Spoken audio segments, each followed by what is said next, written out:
Hello everyone, welcome back to Jacqs and thanks for joining me today. I thought we would make a St. Patrick's Day pop-up box card, and we will be using this Ireland Forever exclusive paper from Country Craft Creations. I'm pretty excited about cutting into this new design, so let's get started.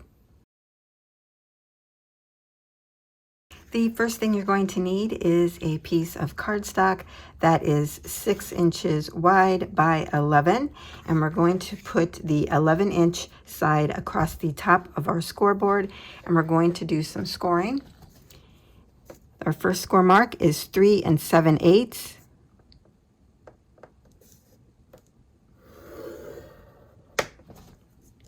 Five 1/4.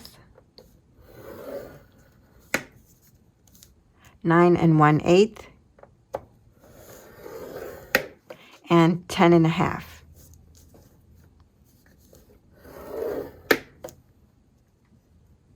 We're going to rotate this one time to the right hand side, and we'll have our 6-inch across the top, and we're going to score at 3.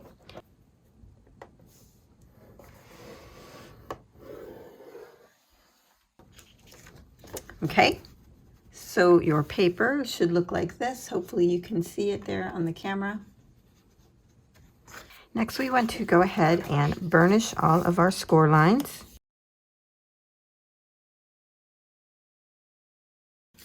With the 1/2-inch score mark and tab to the left-hand side and the larger panel to our right-hand side, we're going to cut out the 4 panels at the top here. So you'll have the 1/2 inch, the next size, the larger size, and the next smaller size. You may want to cut slightly below the score line to keep it a clean cut.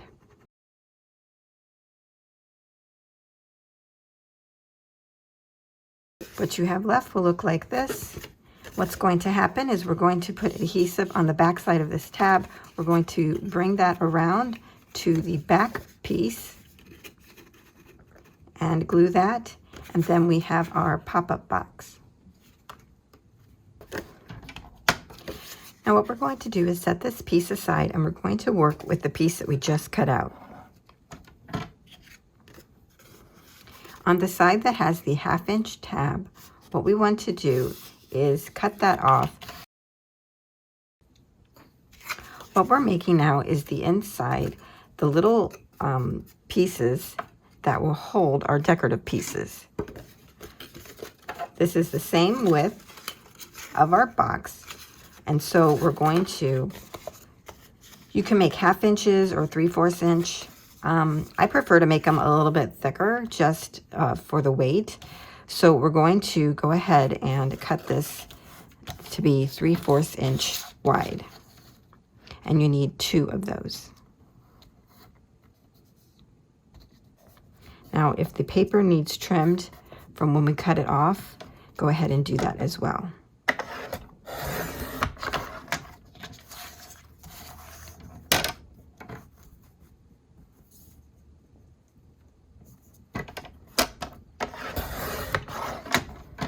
Okay, so we have a little bit of extra. You can just set that aside or toss it. We no longer need it. So you'll have 2 pieces that look like this. The next thing we need to do is to trim down the sides of our strip. Now, if you cut a 1/2 inch from this edge in, it won't be enough. So we need to cut a 1/2 inch starting from the score line or the fold. So just put it into your cutter at a 1/2 inch and then cut. Or another way you could do it is take your ruler, line it up, mark over a 1/2 inch, and then cut it.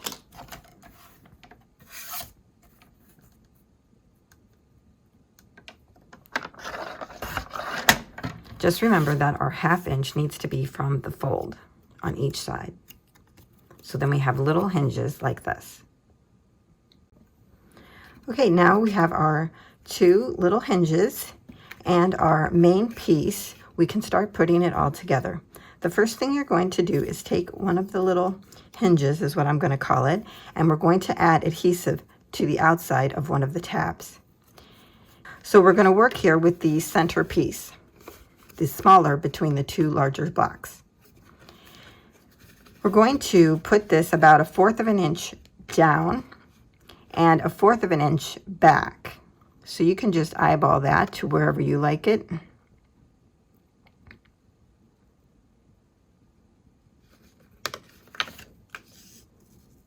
then just fold that down, burnish it in there. Hopefully we're straight.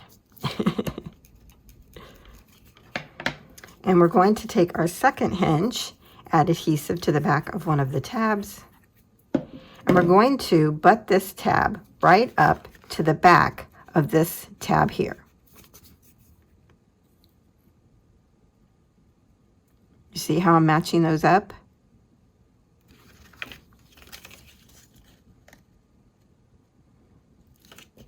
Just like that. And then kind of fold that open, make sure these two are straight with each other.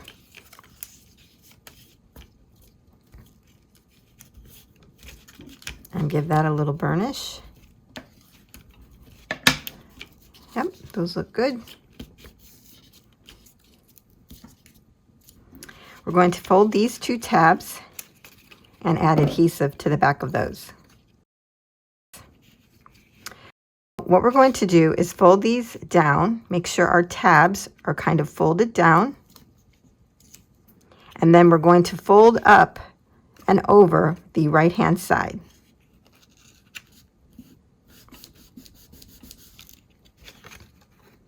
See? Once you have it there, make sure you burnish it. So what we do next is add adhesive to the little 1/2 inch tab that we made earlier.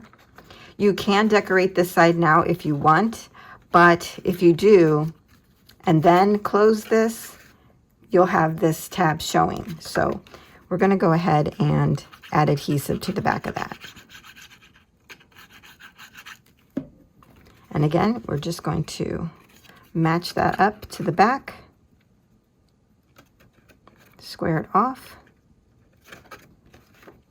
It's easy if you fold this one side down and then burnish. And there it is, all done. Yeah, I like that a lot. So now we will start decorating.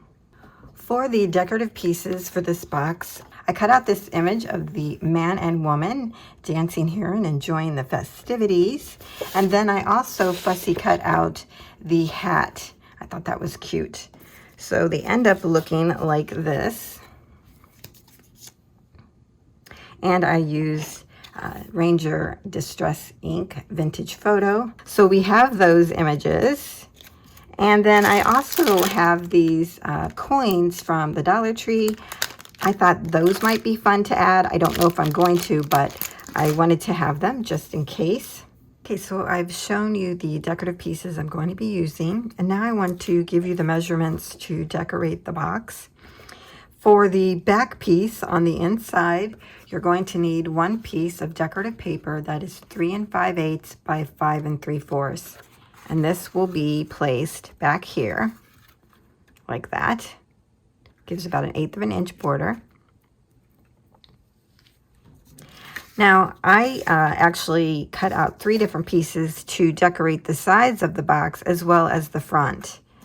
So for the sides, the little sides, you're going to need 2 pieces that measure 1 1/8 by 2 3/4. So that will go there. This will go here. Well, let me see. I'm getting ahead of myself. So this one goes here. This one goes on this side. And then for the center piece, you're going to need 1 piece that measures 3 5/8 by 2 3/4. And then that will go there. So this is what it will look like. And to adhere your decorative pieces, of course, you just add adhesive or wet glue to the bottom of the image, and then you can adhere it to the back or the front of the little hinges that we have in here. So like this. And you want to do it to where they're kind of staggered. So I'm going to put these like that, and then I'm going to put the hat in the front. So that's more in the forefront and they're in the background. But that's kind of how you want to do it. You want to just stagger them on here. You want to layer them. And then you could even put things in the back if you want. It's purely up to you. So I've given you the base measurements for all that you need. And I'm going to go ahead and decorate this offline. And then I'll come back and show you the final product. Okay, so here is my final pop-up card. I didn't end up using the coins. They were just too big. But I do like how this turned out. So on the top here, I used some ribbon from Hobby Lobby, Merchant 41. I'm not sure I would recommend this ribbon. Once you cut it, it kind of unravels, so it's really difficult to work with. But I added that there. I thought it needed something, and it kind of looks like lights or a curtain in the background.